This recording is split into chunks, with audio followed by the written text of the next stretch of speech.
Hi guys, and welcome to the 7th episode of my Headphone Zone unboxing. I have heard a set of CCAs very briefly at a Headphone Connect event and I did quite like them, so I've got my hopes up for these. So let's jump straight in with their build.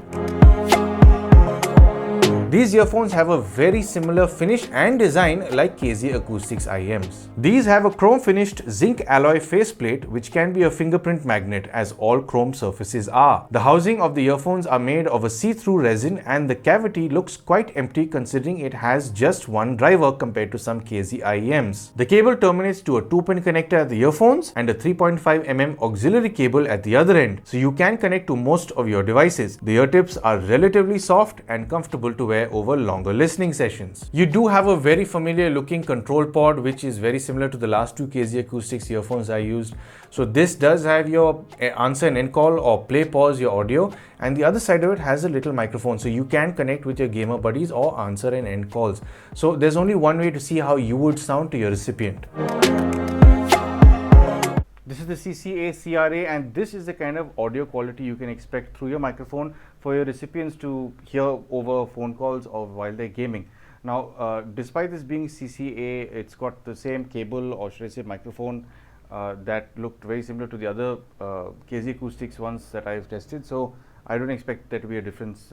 They do use similar components. So this is pretty much how it's going to come through. And as expected, you can have bleed-ins of sound if somebody's screaming from the next room, or even if you're on a busy street. Those sounds are bound to bleed in because these do not have environmental cancelling for obvious reasons. These are analog earphones. And I do hope this demo has given you a better understanding of what these earphones are about and helped you reach a purchase decision. These come with 10mm dual magnetic dynamic drivers and they're fairly easy to drive with a resistance of just 25 ohms. Considering how easy these are to drive, you don't really need to go past 25 or 30% volume. You can go past 30% if you want to, but I wouldn't recommend doing this for longer listening sessions. And you can listen to these at lower volumes at about 5 or 10%. They don't thin out too much, but I think you would rather have them on 10% rather than 5%. When it comes to their soundstage, these are fairly standard. They come at you within a bubble in your head and between your ears, and some tones do give you the illusion of coming from slightly further out of the earphones. When it comes to the imaging, I was expecting these to be a little on the muddy side, but I was pleasantly surprised because these are fairly accurate for you to zone in on any of your nuances, be it instruments, vocals, harmonies, whatever it is. It's fairly easy to zone in on these. When it comes to the high frequencies, there are some tones that can cut through and pierce the ear, which can be a little painful at times. Now, funnily enough, this is not something I experienced while listening to any audio. Since I was listening to any audio through my phone, through the DAC amp that I was plugged into, the small system chimes, be it the locking or whatever other tones that go on in my phone, these were hurting my ear a lot more than I've expected it to. No other earphone in this box caused the same kind of pain or piercing in the ear.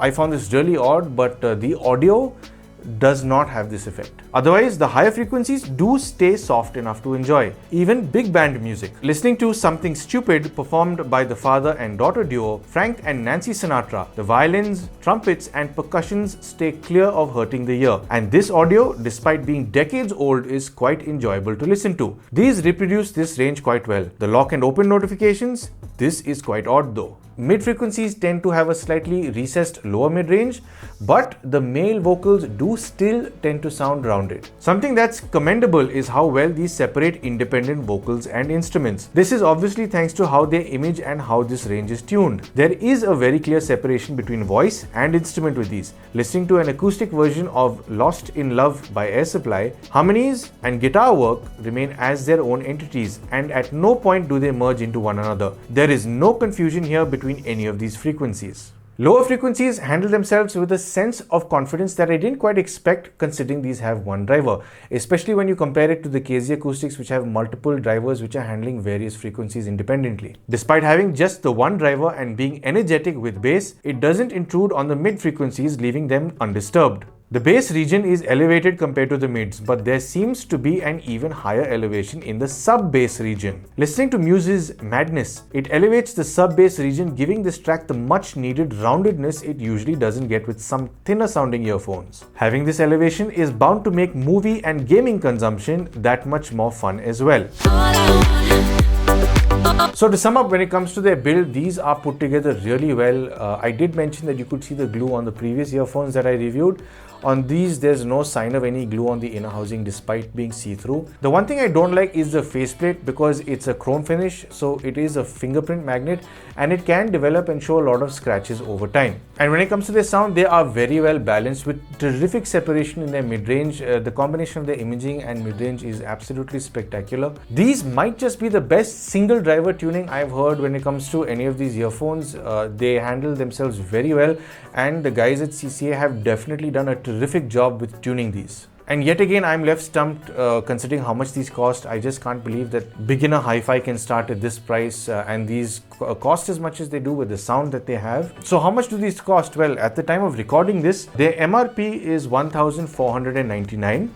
But they're being sold for 1,399 on headphonezone.in. And of course, if you do think these earphones are for you based on how well I've described them and you think they'd suit you and click with you, I'm leaving a link down below that has been provided by Headphone Zone. So if you've stayed this long, I presume you do like the content on my channel. And if you would like to support it, I'm sure you know exactly how to do that. And of course, thank you for tuning into Paul's POV for some sound advice.